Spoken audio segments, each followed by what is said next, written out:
Welcome to Tune In with Talya. Hi, Charles. I have a Talya. wonderful guest with me today. His name is Charles Czarnecki. He is an incredible musician, talented guy, and a wonderful friend.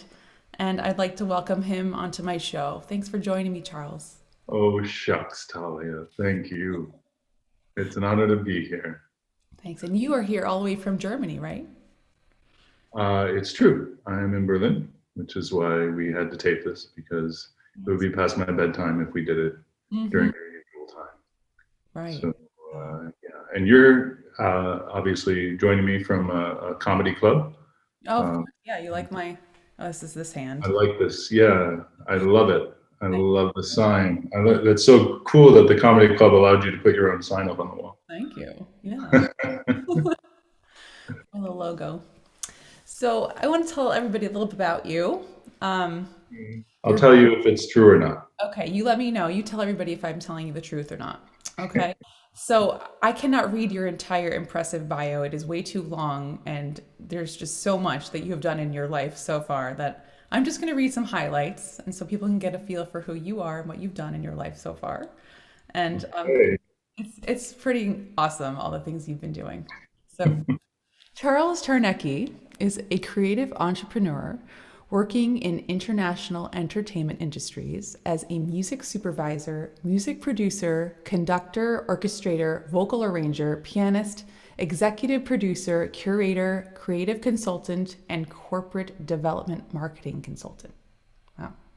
Impressing his early mentors and teachers at a very young age, he has worked as a professional music director, conductor, and pianist since the age of 16. He made his Broadway debut conducting Jersey Boys and his Carnegie Hall debut conducting, orchestrating for vocal arranging for the New York Pops, both in 2016. 2006. I'm sorry. Oh, I didn't think it was that recent. 2006. His clientele in the categories of creative consultant, music producer, and personal music director range from Broadway stars to Hollywood visionaries. As a music producer, his work ranges from theatrical cast albums to concept albums for film to jazz, pop, rock, and classical, and is rounded off with a wealth of world music. His clients and care professional network include Rock and Roll Hall of Famers, Tony winning performers, Grammy winning artists, and world renowned studio musicians. You're laughing. I wrote this, but it seems a little excessive. Wow, I'm just going to keep going. A Oh, there's more. Cool. lot here. I'm learning. I'm learning as well. So this is exciting. Czarnecki is currently focused on philanthropic, innovative, and immersive projects. He's attempting to blur the lines between theater, television, and film with these projects, pushing the envelope in how storytelling and technology can make profound connections to the human spirit. The maestro holds his bachelor's degree in Come on. classical piano performance and psychology. Very cool. From Purchase Conservatory of Music, his master's degree in classical piano performance from Manhattan School of Music, where I went to, and various certificates of completion and distinction from international festivals around the world. He is a proud Polish American, an avid and passionate advocate for diversity and culture, and a true international businessman, now based in Berlin and New York. And he was recently honored by his alma mater, St. Joseph's Collegiate Institute, as an inductee to their Fine Arts Wall of Honor. Very Oh, nice. that's fun. Yeah. Congratulations. Well, thank you. Czarnecki is also the Oh founder. wow, still going. Yeah. Sorry, we're just doing one little bit because, I already cut out a huge paragraph, okay? Oh, no, okay. Well, But hey, it's your show. It's your show. you are also the founder and artistic director of the web-based creative resource czmaestro.com, the launch of czmaestro.de. czmaestro.de, everybody, is planned for spring 2020, as well as the first collaboration under his new immersive-based production company, Next Gen Immersive. I'm, Ah, I'm just stopping there. there you go. Wow. That's a lot. A lot of awesome, really cool things that you've done. So, It's a lot. The older you get, the yes, more you get. the more you guess. That's true. So, let's talk about how you and I met first, because Yeah. all right, let's see if we both remember it the same way. We did not meet in 2015. That was not true. And now That's that I not think true. It about was it, earlier. it was 2013, I think.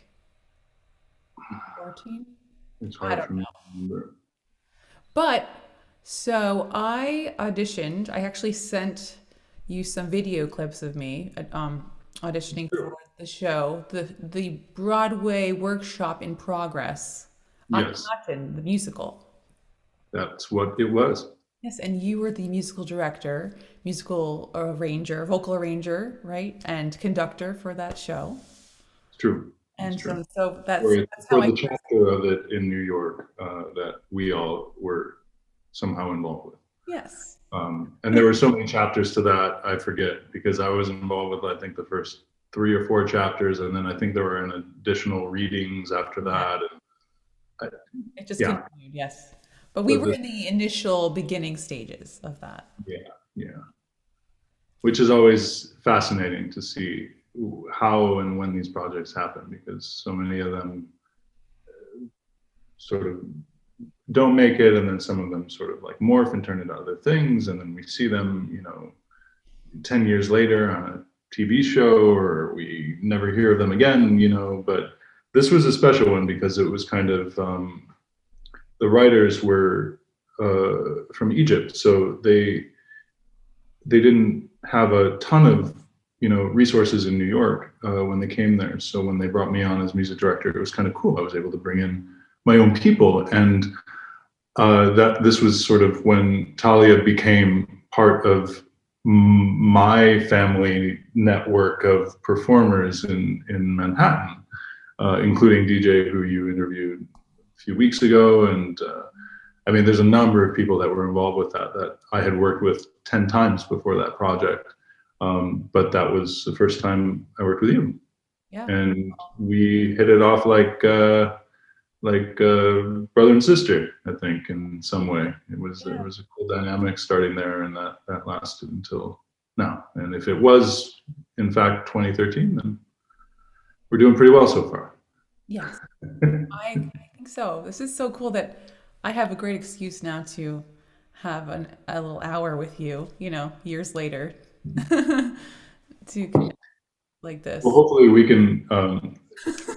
It's more than just talk, but maybe after the interview we can do one of these without the backgrounds. And well, this is just my background, but We'll have more opportunities, I hope, to reconnect. yeah. And yeah, so now this is fun because I get to share you with all my friends and network and community and my synagogue. And Hello, friends, network, community, synagogue. Actually, I've been to your synagogue. I performed at your synagogue. performed at our synagogue. I don't know if you all remember, but I'm sure you do. It was a beautiful concert with Minda Larson, right?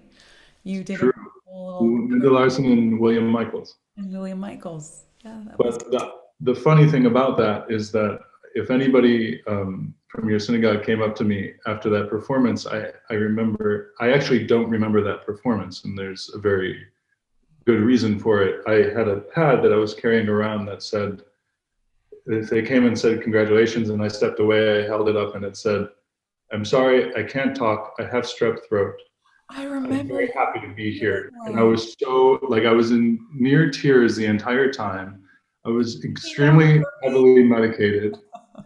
I did the synagogue service with you before, and I didn't know what was going on. Like, and like that whole thing is a blur. You So were I hope still it so went well. wonderful. Even with strep throat, you were still that is a true professional. Seriously. Look at that. You could just rise above and just I hope. I still mean, do such a once big again, I hope. I never saw any recordings of it. beautiful. I all I know is that I it remember somehow it. got there and somehow it finished and people clapped. So that was hopefully a good And if sign. you were here and this wasn't the pandemic, we would have you back again. Wow. Well, that's good. Then in that case, I'm proud of the work that I think I did. You did wonderful. Wonderful job. So Charles, tell me when did you first start playing piano? Who first inspired you to be a musician? When did you decide you wanted to be a professional musician? Tell us a little bit about your history. Um, that's really, really hard. It's hard. I can't remember the last time someone actually asked me that. It's always like, what do you do? What are you working on? You Well, know, I figured it's nice to start, kind of in no, but it's memory lane a great. little bit. It's great. I I sat down at there was a piano in my house that I grew up in, a little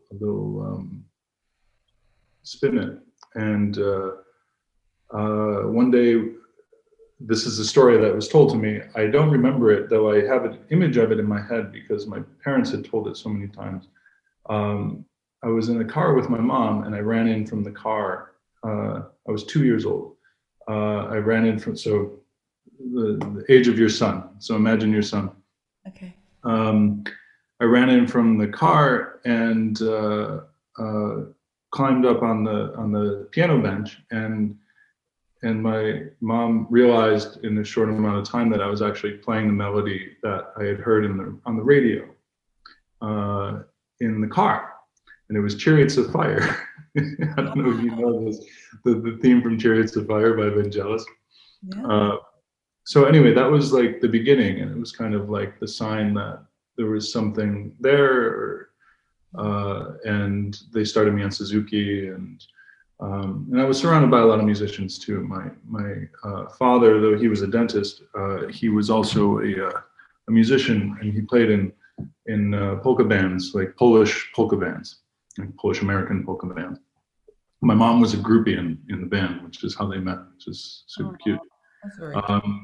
But yeah, so all my aunts and uncles that weren't really aunts and uncles were all like musicians. They were like close friends of the family, and I grew up with all of my real cousins and those aunts and uncles, and there was always drum sets around. I would play the drums and the piano when I was quite young, like 2, 3 years old. And Wow. sort of as I grew up, um, the interests sort of stayed pretty broad.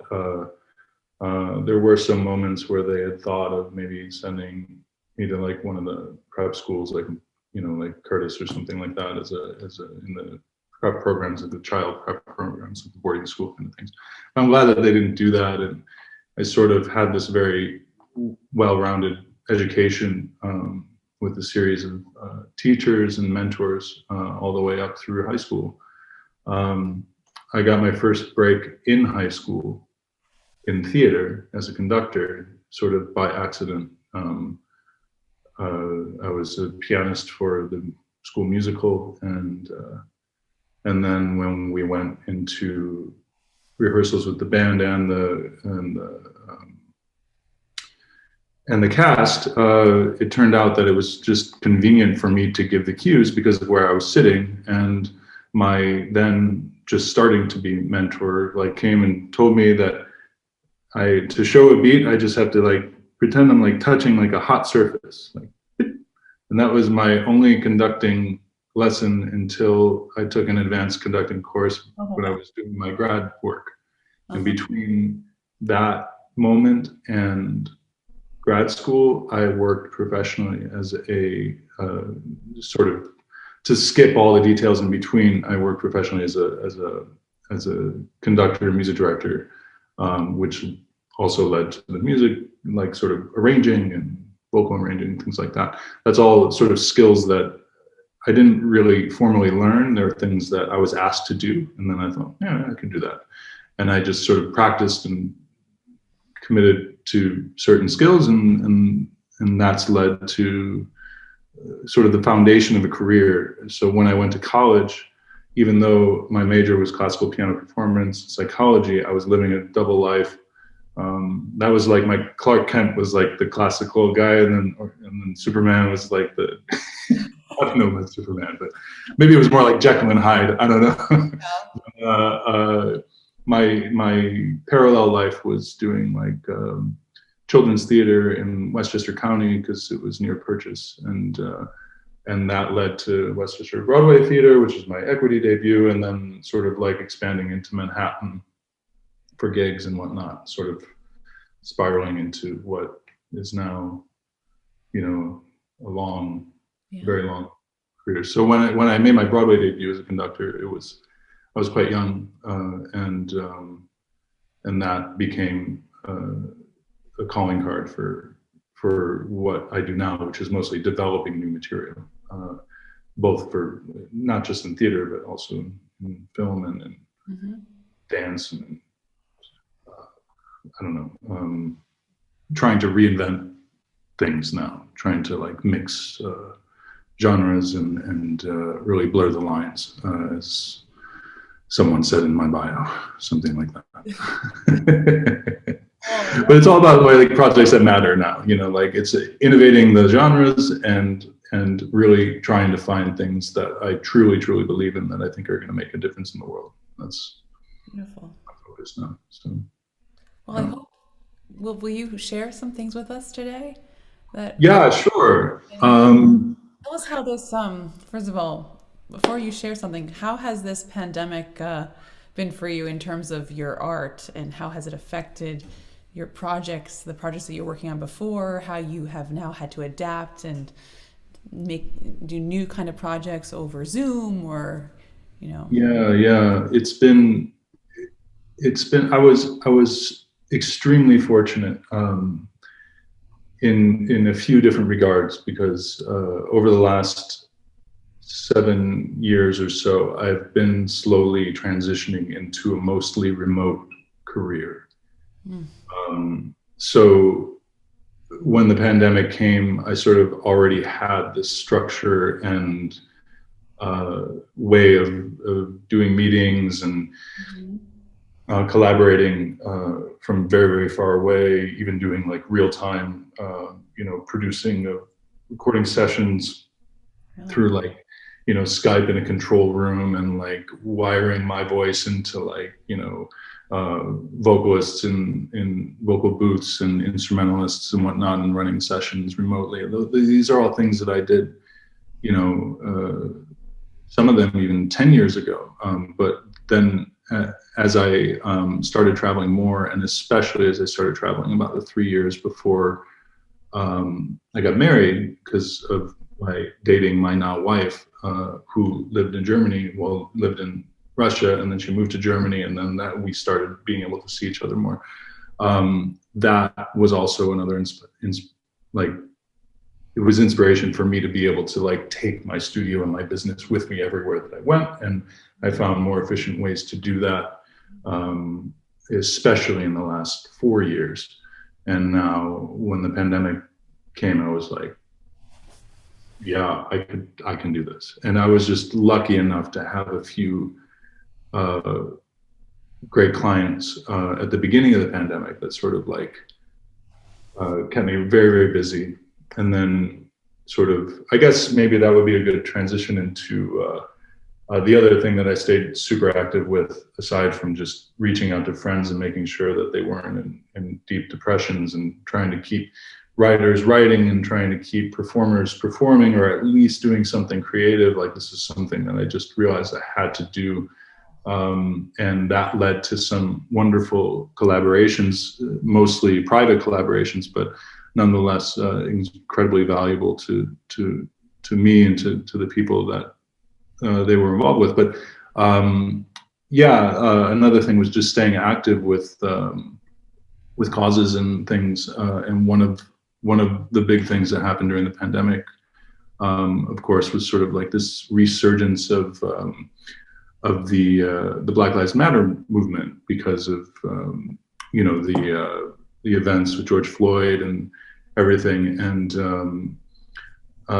one of the writers of one of my projects had a producer that has sort of supported this project. It's called Pearl. It's about the life of Pearl Bailey, who's an iconic, African American figure that was, she had first Black woman with a TV show, and she was best friends with Frank Sinatra, and did the first USO tours with what's his name,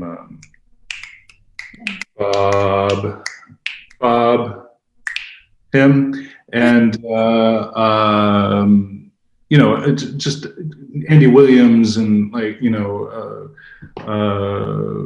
what's his name, Nat King Cole. I mean, she was just friends with all the greats.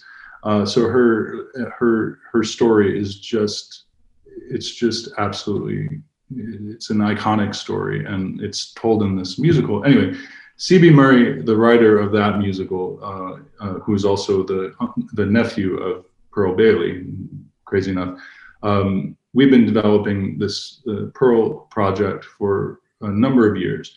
And Ben Harney, Tony-winning Ben Harney from Dreamgirls, is the director, and Jenny Harney, his daughter, is the lead. She plays Pearl. Recently, Keisha Lewis has come on board, who is sort of plays Pearl in her adult years, and Jenny plays more in her girl years and early adult years. Anyway, CB was inspired during all of these horrible events and wrote a new verse to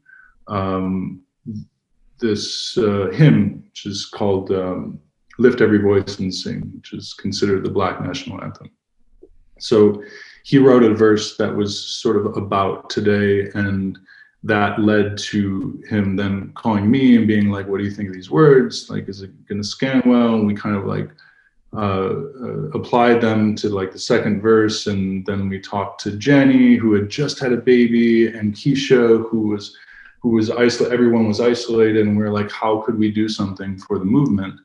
And somehow we did a completely remote production of this music video, and all the vocals that you hear, they sent me mostly recordings just from their iPhones, Wow. So I mixed it all and sort of programmed all the, played all the instruments, and it led to this wonderful thing, which, so this is sort of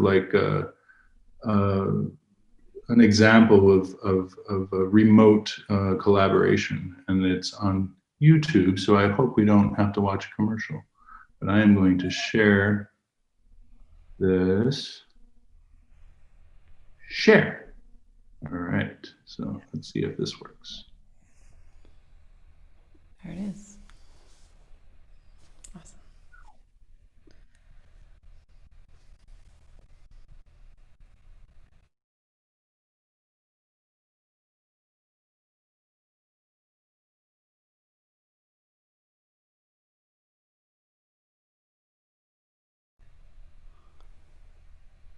We didn't hear that.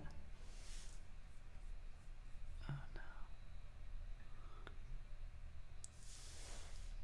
no.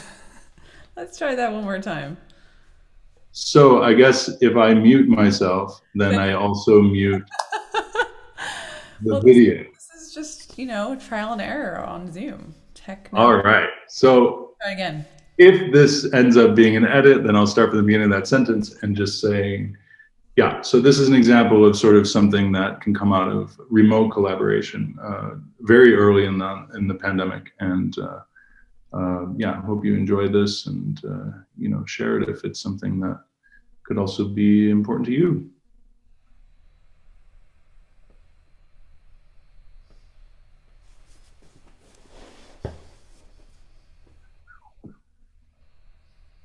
Lift every voice and sing till earth and heaven ring, ring with the harmonies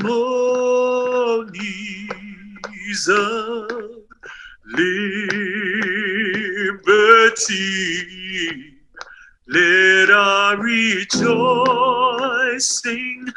rise high as the listening skies. Let it resound loud as the rolling sea.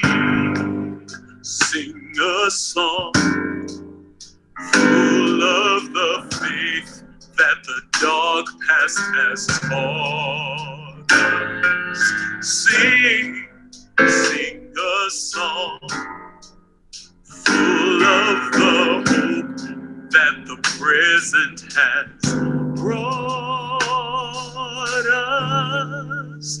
Facing the rising sun of a new day begun. Let us march on till victory is won. Victory is won. March on. Victory. March on to victory. Honoring arms, hold on. March to save black lives, striving to survive. We stand with pride, vowing to be our best. Together we are the rest, proving that love shall conquer all the rest.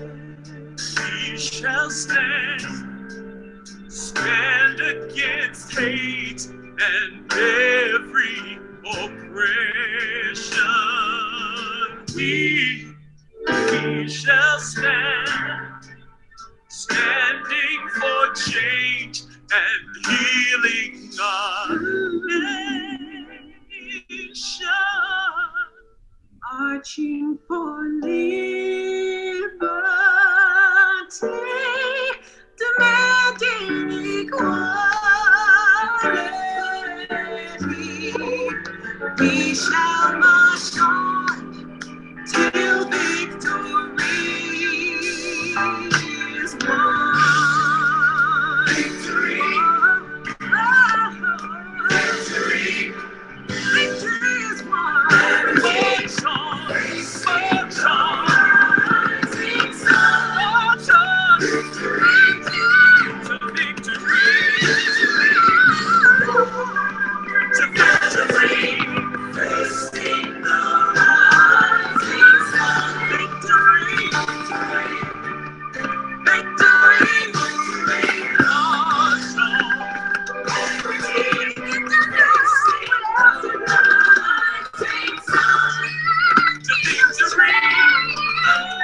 March to victory. Facing the rising sun.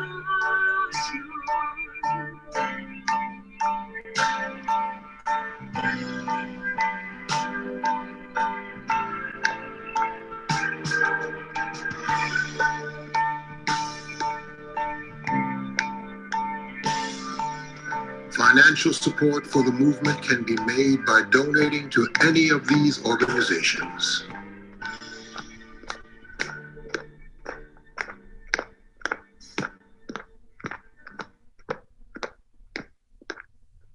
Yes. That, Hmm? let me close this so it doesn't go to some mute. That was So anyway, very that's powerful, beautiful. That was an important video that people have to watch. That has to get out there. That's a good. It's a great. yeah, it's good. It was so cool too that everyone just sort of came together at that moment, and we were able to get it out because we really wanted to show some kind of solidarity, especially with the significance of Pearl Bailey in the history. It seemed appropriate that we, as a sort of theatrical property of sorts, we just felt equipped to rightfully tell the story. I mean, obviously, I am a sort of an exception, just not being Black, but it's really, really important, as we learned during the movement, that this is not just a Black movement. This is a human rights movement, and it's something that everyone has to be part of and stand up for. Otherwise, there's just not going to be any progress. We'll end up at zero every time there's a crest, and then just starts over again. So anyway, it was a wonderful united front, and yeah, they all did wonderfully. Maybe when you post this, you can put a link to the video or something. You can even write it in the chat here, actually, if there's a little chat, or I can do it. Oh, yeah. Maybe I'll send it to you at the end, just so I don't, because I'll probably end up hanging up on you or something. We'll post it at the end, but yeah, definitely check this out. That was very powerful, and yeah, I'm so glad. Thank you for sharing that. Of course. Really good. Yeah, so that's one thing, one remark. There's a lot of different things, but it's up to you what you want me to kind of talk about. I mean, go any direction. Well, I know that you've been writing also. You've been arranging for Larisa and Joshua, right? Joshua. Yeah, and this is appropriate too, because it ties into your introduction, actually. Yeah, so this is kind of a cool story. This was, I guess, during the time that it may have been after the time, and we were just sort of staying friends and in touch and whatnot. But you invited me to a party at a friend of yours' house, Larisa Martinez, who I didn't know at the time, though we had a lot of sort of eventually figuring out mutual friends and collaborators and whatnot. Yeah, I mean, I guess that was an incredible night. So we went to this party, and I didn't quite know what I was getting myself into. It was a party at this beautiful, beautiful apartment, penthouse apartment, and it was mostly up on the roof. But then we ended up getting rained out of the roof and coming downstairs, and suddenly there were some guitarists playing, and I played a lot of sort of Afro-Cuban music and like Latin influenced music, and I kind of sat down at the piano and started jamming with them a little bit. And anyway, long story short, somehow someone was like, "Oh, I didn't know that we had a pianist in the room," and suddenly big sort of cabinets of music were opened in what so Larisa Martinez is an incredible soprano, coloratura, and her now husband, they weren't married yet at that point, but now husband is Joshua Bell, and this is the apartment that they live in together. So anyway, they have music everywhere, and they just start throwing music on the piano, and I'm like, okay, well, let's try here. And like, little did I know that there were like 10 sopranos there. Yeah. Do you remember at some point that night? Parties. They always had the best parties. I mean, at some point that night, we were playing like opera games where like they would put an aria in front of me, like on the thing, and I'd be like, okay, I don't know this one. I was like trying to read, and then someone would clap. Like one soprano would start singing, and then someone would clap. And then a different soprano would have to come in right away on the next thing, and they just keep on singing this aria, but like it would be 7 different singers at different times. It would just it was out of control. Anyway, I don't think we left there until like 4 a.m. or something like that. But long story short, at the very end of the night, Larisa and I ended up talking, and she ended up asking me if I did arrangements, and we stayed in touch as well. And after 6 years or something like that, I first started writing just little things for them for special events. This is for Larisa and Joshua. For special events, little sort of encores and unaccompanied pieces for violin and soprano. And then some things that were accompanied for festivals and special events, whatever. And then in the last couple of years, it's expanded to these like really big orchestral projects as well. So yeah, I mean, I guess I could, if you want me to, I could pull up I would love sort of this would sort of give an example. I mean, I think a lot of people don't really understand what arrangers do. So this is actually a good example of that too. I could show sort of like an excerpt of what I wrote for them for their Christmas video this year, which is Venetito Yacano. But anyway, maybe I won't talk about it because I think that I think Larisa talks about it in this video. This is just a few minutes. So is that good? Should I do that? Let's see it. Share, please. All right, I'm showing this on Facebook. Let me see if I can do this. All right, sharing screen. Just, Are. oh.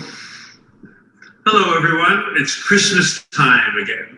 And we just received the most wonderful gift from our friend Charles Czarnecki. He arranged a piece for us called Villancico de Aucano, which is by Puerto Rican composer Amaury Veray. And at this point, it is an anthem of Christmas in Puerto Rico. So we would love to play it for you. This is just an excerpt. An excerpt, yes.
Thank you.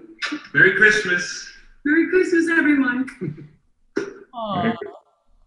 So heartwarming. So sweet. That was beautiful. So that's fun. I mean, it's I they're one of the clients that I had sort of at the beginning of the pandemic, and they had a lot of engagements already lined up. So fortunately for them and for me as well, within the context of the pandemic, they suddenly, obviously they have each other and they live together, so they're able to communicate or to collaborate and to perform. So suddenly there was a great demand for these very unique and specific, just duo unaccompanied arrangements, which is so much fun to write for them because, they're both ridiculously talented and I can write anything, and they can do it. So it's, so that led to a lot of these sort of duet kind of things during the year. And then also on the 4th of July, do you want me to do like a excerpt of this big orchestrated thing? Yes. So this is an example of sort of an arrangement that actually it existed. There were parts of it that existed that were, I guess it's, how would I explain this? So there's a big West Side Story suite that Josh had collaborated with, what's his name? William David Braun, the great orchestrator of, of Wicked and Ragtime and Miss Saigon. They had collaborated on this big West Side Story suite. It's very, very long, maybe, God, I think it was like 25 minutes, 30 minutes long. Anyway, they wanted to do like a 10-minute version, but for violin and soprano. And there were some songs that were in there that Larisa would sort of take over. So I had to change keys and make some things completely from scratch and also take the orchestration down to a smaller size orchestra and all this stuff. So this is sort of an excerpt of what ended up happening. And it was featured in a 4th of July celebration in Washington, D.C., which this is from, but then they've also featured it on their PBS special and all this other stuff. So let me share. Yeah, again. All right.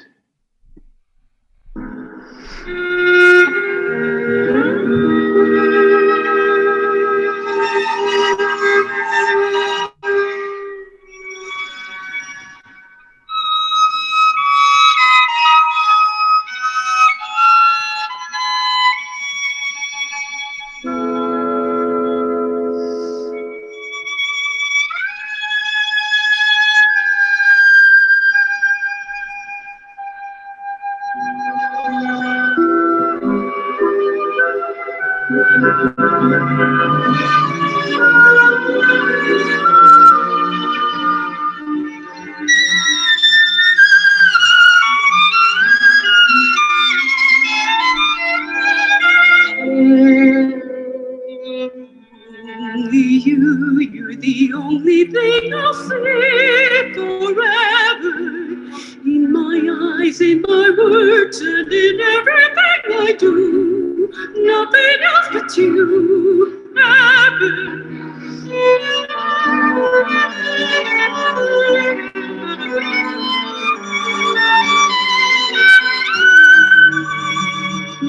Tell me, tell me.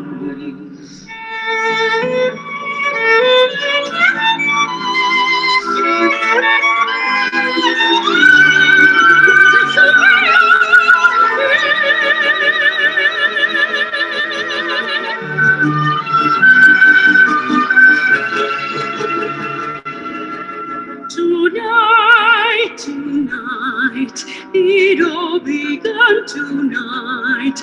I saw you and the world went away. Tonight, tonight, there's only you tonight. What did I, what did I, what did I say?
goes on for quite a while, and Gorgeous. that's just 3 minutes of. I think it ended up being maybe 10 or 11 minutes. The new orchestration. So that sort of gives an idea of the scope of what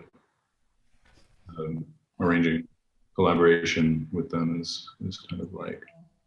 They're lucky to have you, and they're just beautiful. They're such a beautiful duo together, and you enhance them so much in what they do. It's beautiful. Oh shucks. Really, it's gorgeous. Really beautiful.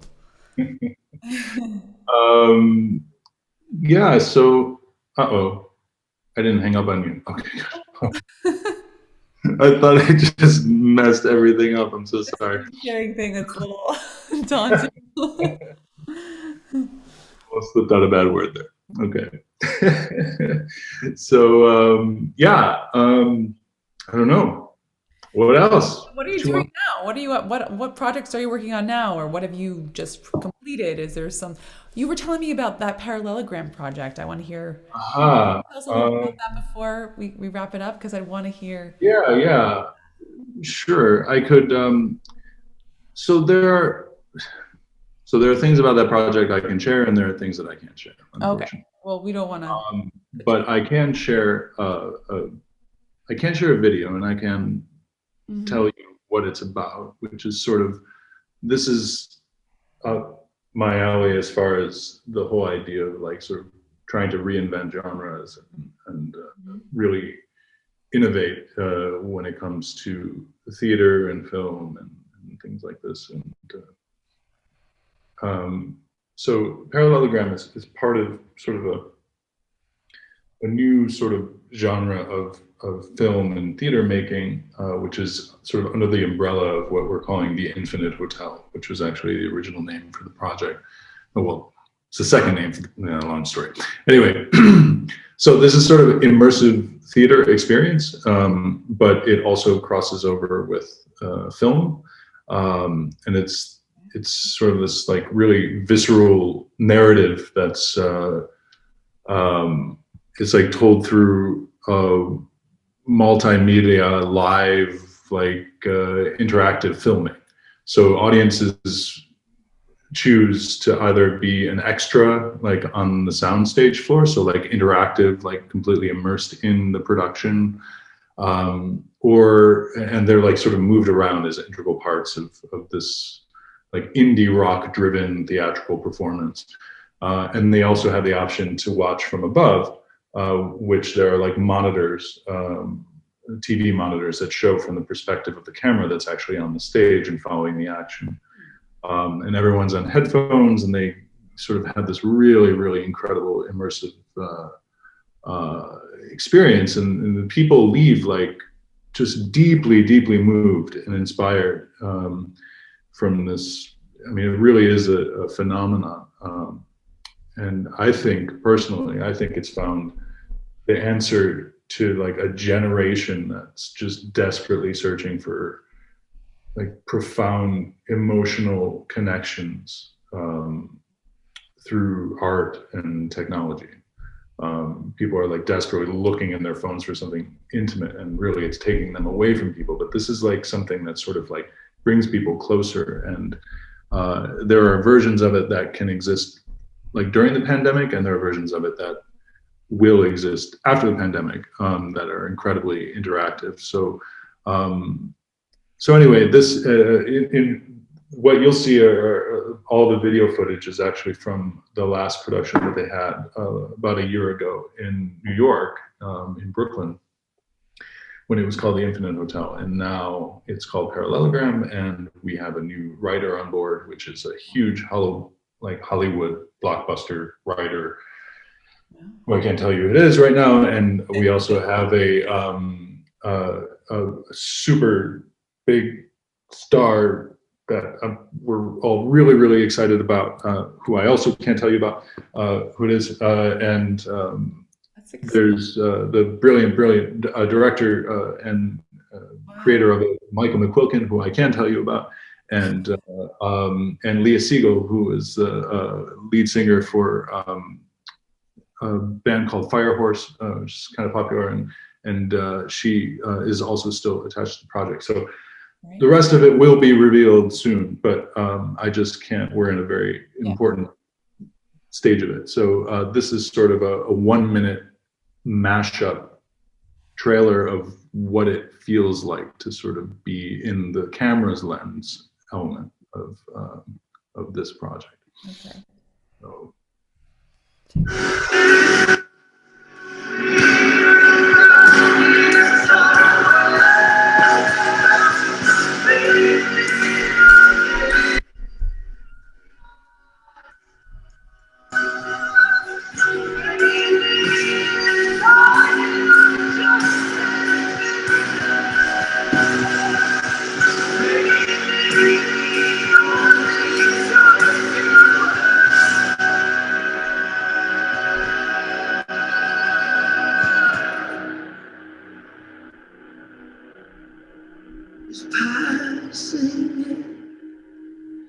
Oh, everything you have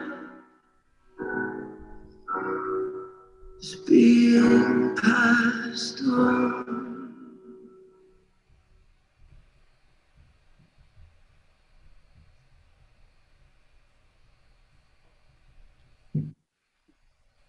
Yeah, so that's a really intense project. Very intense, yeah.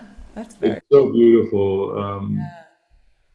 But and this is an example of a project that I actually have not. I've contributed now to the further development of the script in collaboration with the new writers, but I'm essentially sort of a transitional executive producer for them. So I've helped bring on the new writer. I help mediate their collaborations, and I will continue on as it advances into a big production house. Then I'll continue on, likely as in the music department in some way, shape, or form, probably as their music supervisor, and continuing to sort of developing the sound and music for it. So that's something that's sort of I found. I mean, I wasn't the first one to find it, but I found it, and I aggressively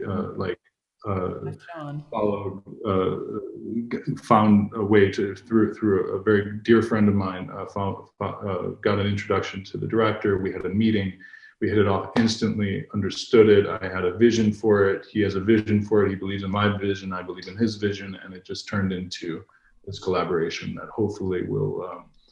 Well, it looks like it's going to be might be the next super exciting thing. Well, at least in my life, I hope in a lot of people's lives. So Yeah. So anyway, I don't know where else to go. I mean, there's so, That's really so many random things. I know. It's so Like musicals, Bollywood stuff now, and I'm trying to think of. what? Tell us tell us a little bit. What about that? I can't tell you about that one either. Oh, I want secrets. It's sort of like it's the perfect marriage of like Broadway, Hollywood, and Bollywood. It's like it's gonna be incredible. That's so fun. Released a big world music album this year called Pèlerinage, which is in Creole. It's with the amazing world music artist and historian Ewol Jesui, who is this great friend of mine and collaborator for 20 years. God, yeah. Then all the other stuff. Yeah. You are thriving during this time. Like, I mean, you set yourself up for, before this whole pandemic, to be remote and the ability to do so many different projects with people around the world, and I mean, it's incredible. Amazing, Talya, but it's not like this is not sustainable. Like my way of collaborating now is it's great, and I have the sort of digital infrastructure to be able to keep things going and continue. And my philosophy through this has been like, okay, let's keep everyone as alive as possible and as active as possible. But there's this there's two incredible three very incredible privileges that are within this context. One of them is that there's never been a time in history where artists have like had the world stop and then still be able to advance or develop things that in the normal world we would just never have enough time. There's just never enough time to do the proper development, to do the work, to do the collaboration, to take the hours.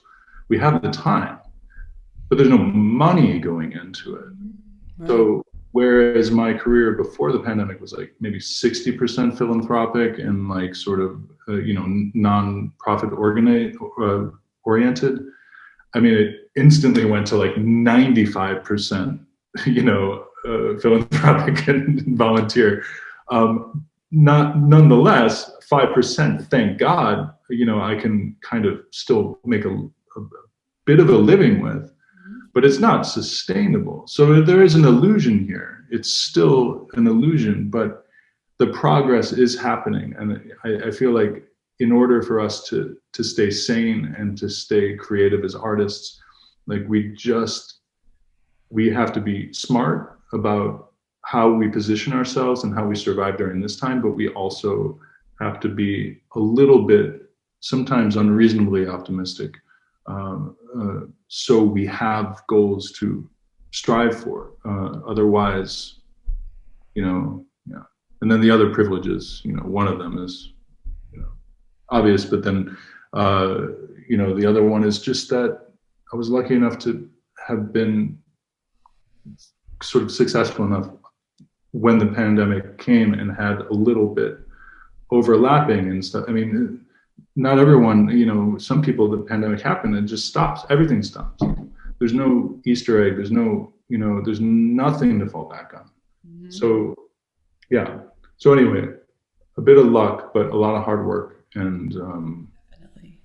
Yeah, if there are other artists out there, just keep on keeping on, like you're an inspiration, really. And you help so many people. Kind of, you say you're trying to inspire those people who are down to keep creating, and that's wonderful. It's good that you're trying to lift those artists and have them keep going and getting them to do their thing. Doing my little part as much as I can. So needed. So thank you for all that you've done and that you're doing, and congratulations on all of your wonderful achievements and the things that you're involved with. It's very exciting. I'm very happy for you, and it's fun to learn about all the things all that you're doing and to share that with our listeners. So it's my pleasure. It's my pleasure. Anytime. I hope I get to meet your wife one day. I hope so too. I'd love to meet her. I hope so too. She's her name again? Tell me her name. Yana. Yana, right? Yana. Yeah, I would love to meet her, and so wonderful that you've built a life in Berlin together, and we'll see. We love it here, but I still have my place in New York. Someone's living there, but I still. New York is not the same New York when you left it, but no. Right. So we'll see. But hopefully, hopefully this continues, and just saying hi to your network and your congregation, and thanks everyone for watching. Yes, thank you all for watching, and thank you, Charles, for your time to come on my show, and it's great to see you and connect with you, and thanks so much. Thank you. So we'll be in touch, have more connection when no one else is watching. We can have more catch-up sessions. Absolutely. All right. Bye. Tune in next week with Talya, Wednesday at 6 p.m. Bye, everyone.